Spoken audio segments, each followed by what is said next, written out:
I think we have some very interesting insights into Ripple/XRP. As you guys know, today, the next phase of the lawsuit is starting. And so a lot of beautiful things could bloom out from here in terms of the XRP price. And I'd say, let's get it going. Let's take a look at a couple of different pieces that we got for today.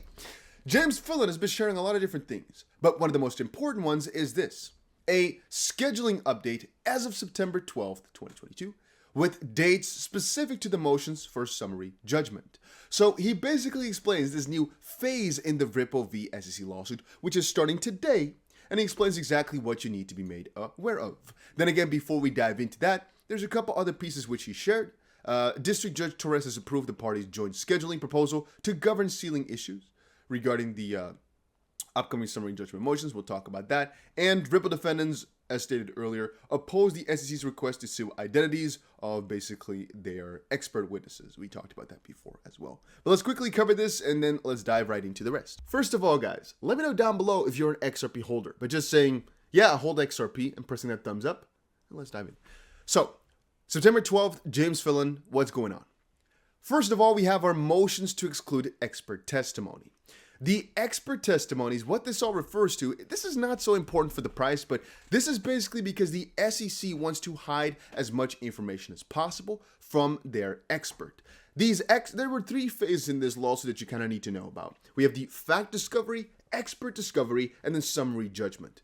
Right now, we are in expert discovery, and we're going towards that summary judgment from today on forward, basically. In this middle phase, they basically asked experts, hey, what do you think? Hey, what do you think? Hey, what do you think? And the results of that are going to be used later on for basically everything. Now, who these experts are, you can understand is rather important, because how do we know that they have authority? How do we know that they're speaking the truth and whatnot? And Ripple, or actually John Deaton mostly, noticed, well, one of the SEC's expert that they witnessed, that they went after to ask questions about, he's wrong about XRP. It just doesn't make a lot of sense. That guy went to state some things about why people purchase XRP.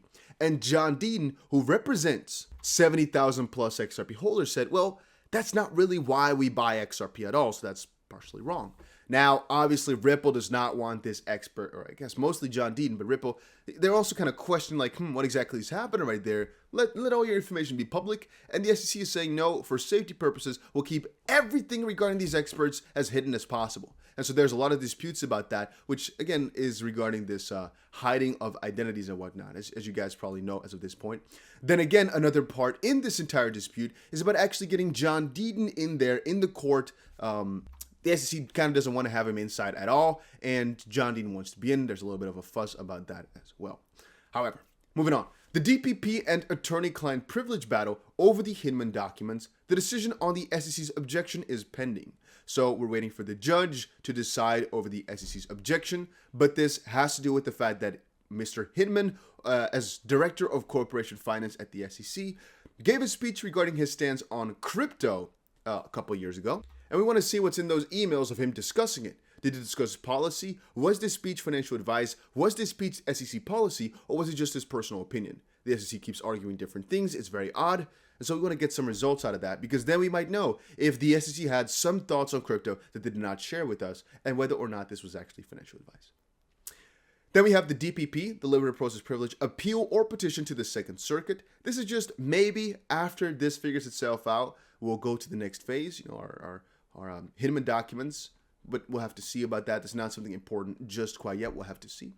And now what's more important is what is coming from this point on forward. All right. So this is what phase is starting today. This is what you guys need to all be made aware of.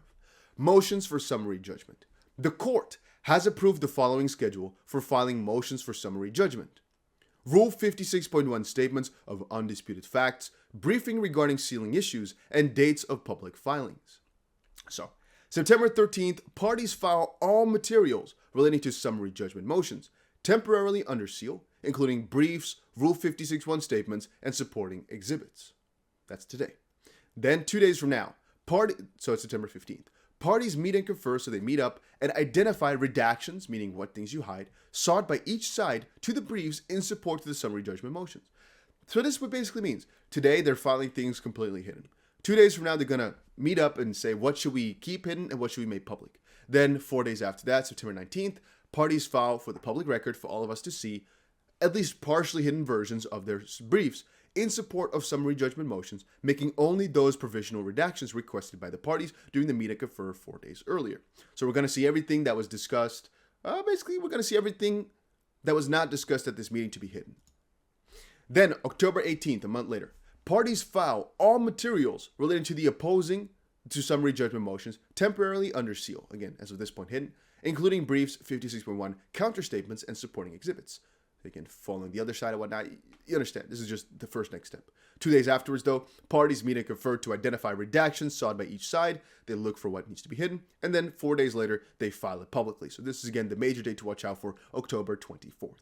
Parties file public redacted versions of opposition briefs, making only those provisional redactions requested by parties during the meet and confer.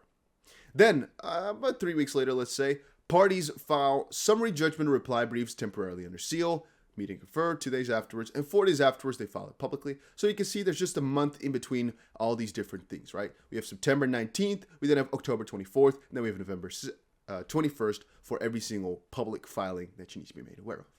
Parties file public redactions versions of reply briefs, making only those provisional redactions requested by the parties during the meet and confer. And this is so much work. I can just kind of think about it, right?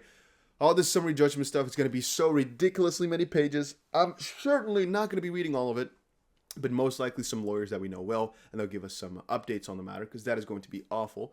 It's like reading an entire book. Then a couple weeks later, December 9th, parties file omnibus motions to seal all materials relating to summary judgment motions, including briefs, Rule 56.1 statements, and counterstatements, declarations, and supporting exhibits. Parties also file proposed redactions to such materials. And then a couple weeks later, December 22nd, parties file oppositions to omnibus motions to seal. So that is the schedule that we have as of this point. Crypto Wolf says, shout out to James for constantly making it easy for the XP community to keep up with the Ripple lawsuit. Updates, he deserves all the shout outs in the world. He does. Again, shout out to James Fillen for giving us all these updates every single time. Then again, a lot of people are asking me the question of when will it finally be finished? Honestly, things are starting to get into perspective of when things can be finished. What I mean with that is, if you asked me a couple of months ago, I would have said, well, about a year, we'll have to see. But as of this point, we're actually at the last, really, phase for a decision to be made. And things really are going to start moving from here. I'd say we have maximum 7 months left for this to be finished. Maximum, in my own opinion. At the end of the day, I don't personally think it can go further on than March 31st. But I honestly think that within a month, or let's say at the end of December somewhere, it's very logical to actually get some sort of agreement or some sort of very big update already. And remember, guys, one of the main reasons why we're holding on so tightly is because I honestly believe that this lawsuit win, XRP turning out to not be a security, is very bullish on the price. We've already seen it, for example, with Coinbase listing a crypto like Hedera just today. You know how much it pumped the price? And then just think about all these exchanges relisting XRP, plus the fact that right now it's officially not a security anymore. I don't think I have to explain for too long why that is so bullish and why I think everybody should be very much excited about things like this. Then again, it's just my own personal opinion on the matter, not financial advice whatsoever. I'm just thinking that it's a very bullish endeavor, at least as far as I understand. Today we also get the inflation numbers the moment I'm recording this video. We don't have those numbers just quite yet. We will most likely get them in a couple of hours from now. So yeah, I'm wondering exactly if I'm going to be able to stream this live even. Maybe at the time when it comes, I'll be able to stream it still. That would be awesome, but we'll have to take a look at it. Because honestly, what's saying in front of us is what we are expecting. But what the number is going to be, we, of course, do not yet know. Yeah, and here you already saw it, right? This is what was filed yesterday. This regarded to what the schedule was going to be. Here, Jeremy Hogan says, I'm just happy to be able to see a real-life summary judgment motion in 7 days. Because as of this point, there's nothing you can do, really. The 19th is when we're going to get a lot of different pieces of information, and that's what we have to wait for right now in the lawsuit. And on this expert stuff, we'll have to see what comes out of it, as I understand Ripple's side very much so. I understand John Deaton's side very much so. I don't really understand the SEC side specifically as being, I guess, friends of the public, or at least supposedly protectors of the public. Doesn't make a lot of sense, but we can shout that out every single day. Just wanted to give you guys this little update for what is happening over the next couple of weeks. Again, things are looking very, very bullish. Ethereum's merge is coming up really, really shortly here. Bitcoin is doing amazing right now. Fear and Greed Index is actually popping up. 34 today, ridiculously high number. And again, whenever these dates are going to be, I'll share them with you guys. The next most important meeting after this is the Ethereum merge, and then after that, the FOMC meeting in about 8 days from now, depending on when I upload this video. But yeah, as of this point, the Ethereum merge is about 1 day and 16 or so hours. Oh, 1 day and 14 and a half hours away. I'm excited for that as well. I wonder what it's going to do to the price. It's going to be very, very interesting to watch. And I had a full theory on why this is going on. BlackRock sees Coinbase stock rally. You got to remember, BlackRock is utilizing Coinbase for a lot of their endeavors, so obviously they should be bullish on the matter. But yeah, I just wanted to say, don't get caught up in all these types of manipulatory articles. But yeah, I'm excited, man. I'm excited for the next couple of days. So see you guys later in another crypto video. Thank you so much for watching.